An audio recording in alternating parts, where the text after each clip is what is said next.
Okay, today I want to talk about quality versus quantity, and this is really in relation to your digital marketing.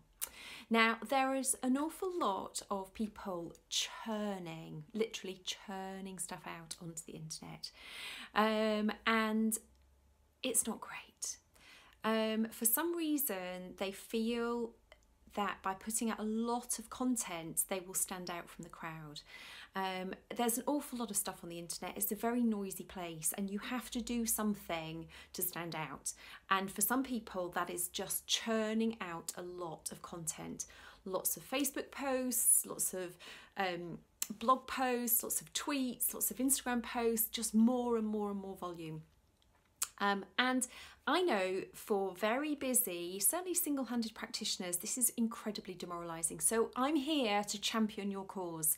I'm here to tell you this is not the way to do it. You do not have to be churning out 27 Instagram posts in a day. Absolutely not. So what I want to talk to you about is this whole conundrum, quality versus quantity.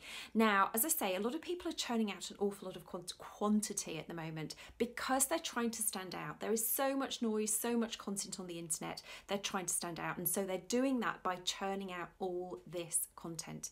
Now, there's kind of two things I really want to focus on here, and one is the fact that a lot of these people are like national or international operators. So the people that you see, the likes of Gary Vaynerchuk, are churning out an awful lot of content because they're an international operator. They're playing to an international audience. Okay, so they've got to get out there and get online and get seen by an awful lot of people to grow their audience. Clearly Gary Vaynerchuk has done that now, but that's the idea. Okay, they need to be online and be loud because they need to connect with an awful lot of people for the business model they're operating. And secondly, so to tie into that, you are very likely a local business, whether you're a single-handed practitioner or whether you've got 2 or 3 branches in your practice. The chances are you're relatively geographically anchored to a fairly local area. Okay, so you are not having to reach out and shout to the rest of the world. You've got a fairly local audience that you need to connect with. And secondly, the guys that are doing huge volumes of content have a team behind them.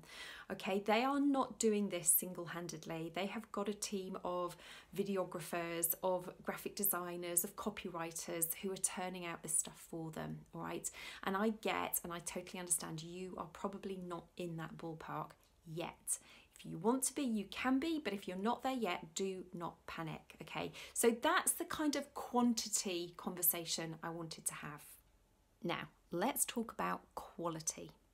There's a big, in my opinion, there is an absolute enormous case for creating quality content online and not quantity of content.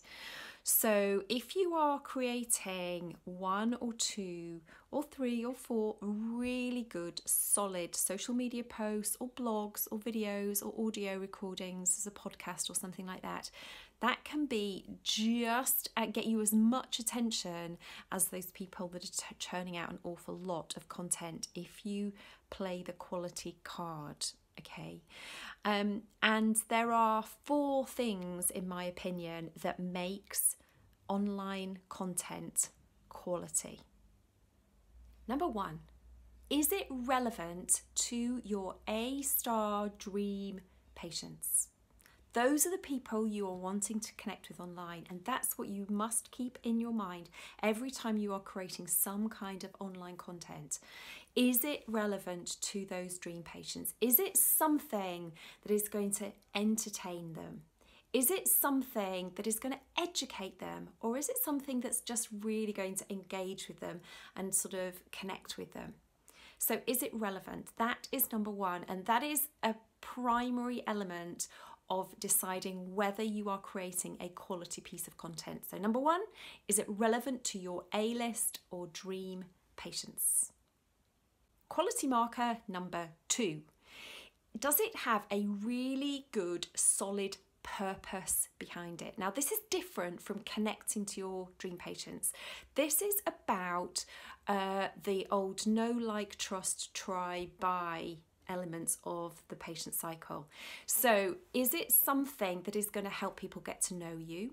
Is it something that is going to help people decide if they like you? Is it something that's going to build trust? Is it something that's going to enable people to try your expertise before they buy from you? Or is it something that's going to facilitate the buying process or the sales process? So does it have a good, solid purpose behind it? Or are you just shoving it out because somebody somewhere told you you needed to post 5 times a day on Instagram? Okay, it needs a good, solid purpose behind it. So that's quality indicator number 2. Now, quality indicator number 3, and this is where an awful lot of healthcare practitioners fall down.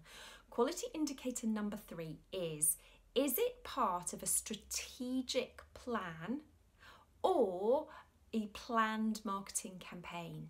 Is it part of a strategic plan that you've got going for raising your profile in your local area or raising awareness of a certain pathology? Or is it part of a very specific marketing campaign that you're running?